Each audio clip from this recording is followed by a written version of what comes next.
जय हिंद, जय भारत, जय छत्तीसगढ़। स्वागत है आप सभी के एजुकेशन हब में। आज हम लोग दस्तक प्रणाली के बारे में, बक्सर का युद्ध देखेंगे और उसके बाद किस प्रकार से भारत में यूरोपीय कंपनियों का आगमन हुआ इसके बारे में देखेंगे।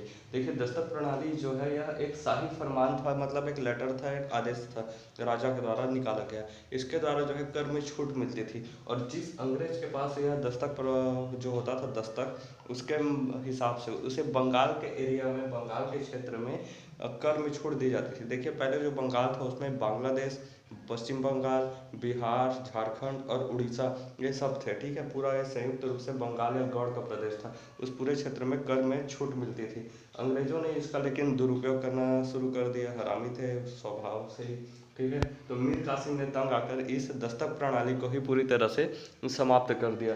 दस्तक प्रणाली को मीर कासिम ने समाप्त कर दिया तो अंग्रेज इसके विरोधी हो गए। अंग्रेज को पसंद नहीं आया, इसलिए राजधानी जो है मीर कासिम जो है राजधानी मुर्शिदाबाद से बिहार के मुंगेर में ले आया और बिहार के मुंगेर में इसने गोला बारूद का बहुत बड़ा फैक्ट्री खोल दिया। इसलिए बिहार का मुंगेर जो है आज भी मतलब गोला बारूद के लिए फेमस है। वहाँ बहुत सारे लोग गोला बारूद बनाना आज भी जानते हैं, पीढ़ी दर पीढ़ी। ठीक है, तो इसी टाइम से शुरुआत हुआ था। कट्टा लेकर बंदूक मतलब बनाना वहाँ सब लोग को मतलब अवेलेबल हो जाता है लगभग लगभग। देखिए, अंग्रेजों को यह नीति पसंद नहीं है। ठीक है, इसलिए मीर कासिम को हटाकर इन्होंने मीर जाफर को, उसके दामाद को मीर जाफर को राजा बना दिया, मतलब नवाब बना दिया बंगाल का। इस कारण से बक्सर का युद्ध छिड़ा 1764 में। देखिए, मीर कासिम जो है जो कि अपदस्थ नवाब हो चुका था, मतलब हटा दिया गया था इसे। यह शुजा उद दौला के साथ मिलकर, ठीक है, और दिल्ली में मुगल बादशाह शाह आलम द्वितीय के साथ मिलकर, ठीक है, यानी कि कौन कौन हो गए, मीर कासिम हो गए, ठीक है, मीर कासिम, शुजा उद दौला हो गए और शाह आलम द्वितीय। ठीक है, ये तीनों मिलकर तिलकुट सेना यानी संगठन का निर्माण किया और इसके पश्चात इस सेना ने अंग्रेजों के साथ बक्सर, बिहार के बक्सर में युद्ध किया अंग्रेजों के विरुद्ध। इस सेना का नेतृत्व जो है वह शाह आलम द्वितीय ने किया। अंग्रेजों से युद्ध में क्या कि हुआ कि अंग्रेजों का जो सेनापति था वो काफ़ी कुशल सेनापति था, जिसका नाम था हेक्टर मुनरो। ठीक है, त्रिगुट सेना जो था, तिलगुट सेना, त्रिगुट सेना या फिर ये जो सेना थी वो संगठन वह पराजित हो गया और अंग्रेज इसमें विजयी हो गए। 1765 में शाह आलम द्वितीय को बैठाया गया और इलाहाबाद में बैठाकर एक संधि की गई, जिसके माध्यम से बिहार, बंगाल, उड़ीसा की दीवानी जो है वो पूरी तरह से अंग्रेजों को दे दी गई, सौंप दी गई। दीवानी का अर्थ है राजस्व, यानी कि कर वसूलने का जो अधिकार है वो अंग्रेजों को मिल गया। ठीक है, बंगाल में इस प्रकार से द्वैध शासन चालू हो गया, क्योंकि नवाब वहाँ का शासक था लेकिन कर वसूलने का अधिकार किसे मिल गया, अंग्रेजों को मिल गया। देखिए, गवर्नर जो था लॉर्ड रॉबर्ट क्लाइव। ठीक है, रॉबर्ट क्लाइव था, लॉर्ड क्लाइव से कहा जाता है। उसे द्वैध शासन का जनक कहा जाता है। भारत में द्वैध शासक का जनक लॉर्ड क्लाइव को कहा जाता है। बंगाल का अंतिम नवाब जो था वह मुबारक शाह था। उसके बाद अंग्रेजों का पूरी तरह से बंगाल में अधिकार हो गया। ठीक है, भारत में किस प्रकार से यूरोपीय कंपनियों का कब कब आगमन हुआ यह देखते हैं। देखिए, पुर्तगाली ईस्ट इंडिया कंपनी जो है 1498 में स्थापना हुआ। ब्रिटिश ईस्ट इंडिया कंपनी 31 दिसंबर 1600 को स्थापित हुआ। उसके बाद डच ईस्ट इंडिया कंपनी है वह 1602 में स्थापित हुआ और डेनमार्क 1616 में, फ्रेंच 1664 में और स्वीडिश जो है 1731 में। याद करने की चीज़ें हैं, याद कर लीजिएगा।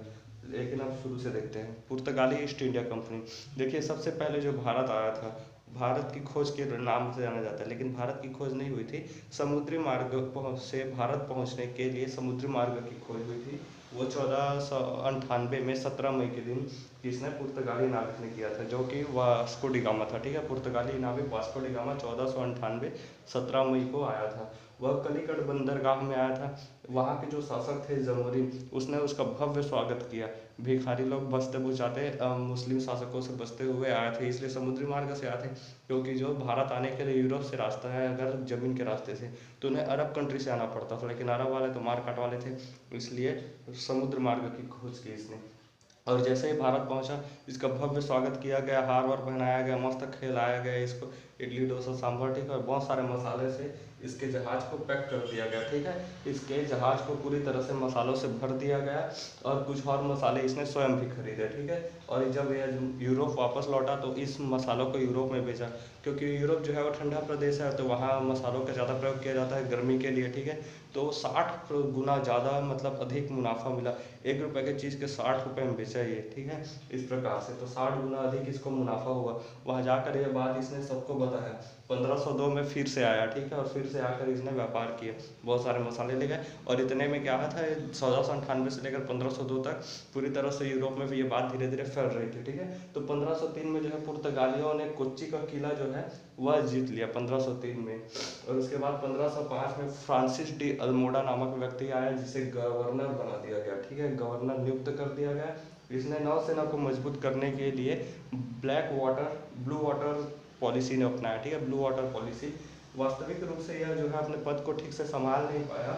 इसकी जगह पर 1509 में अल-बुकर्क नामक जो गवर्नर है उसे नियुक्त किया गया, और अल-बुकर्क को वास्तविक गवर्नर के नाम से जाना जाता है। बीजापुर शासक जो था, बीजापुर शासक से गोवा को जीत लिया, और तब से लेकर 1505-6 से लेकर 1961 तक गोवा पूरा पुर्तगालियों तक ही के कब्जे में था, ठीक है। देखिए, संख्या बढ़ाने हेतु इन्होंने क्या किया कि पुर्तगालियों से कहा, जितने भी 2-4 पुर्तगाली लोग थे, गोरे लोग, उनसे कहा कि भारतीय महिलाओं से शादी करो और उनसे बच्चे पैदा करो, और इस तरह से अपनी आबादी बढ़ाते गए लोग, ठीक है। भारतीय महिलाओं संग इन्होंने विवाह किया। सबसे पहले जो ये लोग थे पुर्तगाली लोग ही भारत आए, और सबसे आखिरी में 1961 में ये लोग भारत छोड़ कर गए। ऑपरेशन विजय चलाना पड़ा था इसके लिए 1961 में।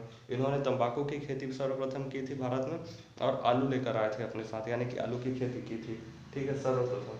1556 में जो है गोवा में प्रिंटिंग प्रेस की स्थापना की थी, और इंडोनेशिया में इनका व्यापारिक मतलब रुचि अधिक था।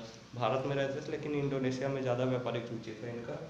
डच देखते हैं, डच जो है 1602 में इन्होंने अपना स्थापना किया। 1605 में मछलीपट्टनम में व्यापारिक कोठी बनाई, ठीक है, पहला व्यापारिक कोठी। पुलिकट में दूसरा व्यापारिक कोठी, और सूरत में तीसरा व्यापारिक कोठी बनाया। 1759 में जो है बेदरा का युद्ध हुआ, बेंद्रा नहीं ना, बेदरा का युद्ध है। अंग्रेजों से ये पराजित हो गए, और पूरी तरह से इनकी जितने भी व्यापारिक कोठियाँ थी डचों की, वो अंग्रेजों के हो गए, ठीक है। इस प्रकार से जो डच है, यानी कि जिसे आज डेनमार्क के नाम से जाना जाता है, वह भारत से चले गए। पुर्तगाल वगैरह जो है 1961 में गए। इसके बाद और भी जितने हैं वो सब के बारे में पढ़ेंगे नेक्स्ट क्लास में। तब के लिए जय हिंद।